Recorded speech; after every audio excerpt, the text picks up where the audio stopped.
Details చూద్దాం.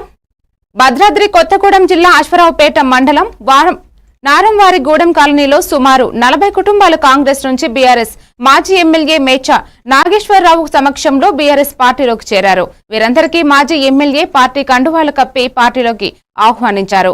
ఈ సందర్భంగా మాజీ ఎమ్మెల్యే మెచ్చా నాగేశ్వరరావు మాట్లాడుతూ మాయ మాటలతో అధికారంలోకి వచ్చిన కాంగ్రెస్ ప్రజలను మోసం చేసిందన్నారు. స్థానిక సంస్థల ఎన్నికలలో కాంగ్రెస్ పార్టీకి బుద్ధి చెప్పడానికి ప్రజలు సిద్ధంగా ఉన్నారని మెచ్చా నాగేశ్వరరావు అన్నారు. సుమారు 22 సంవత్సరాలు కావస్తున్న మాయ మాటలతో గద్దెనెక్కిన కాంగ్రెస్ ప్రభుత్వం ఒక్క హామీని కూడా అమలు చేయలేదని ఆయన అన్నారు.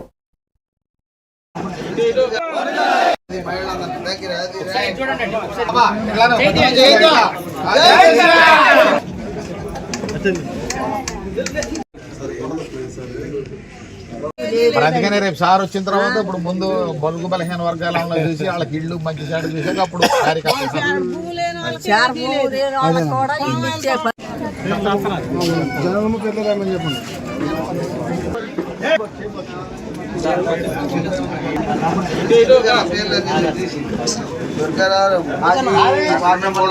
అది గుర్తుపెట్టుకోండి. తల్లిదండ్రులకు పారంపర్యంగా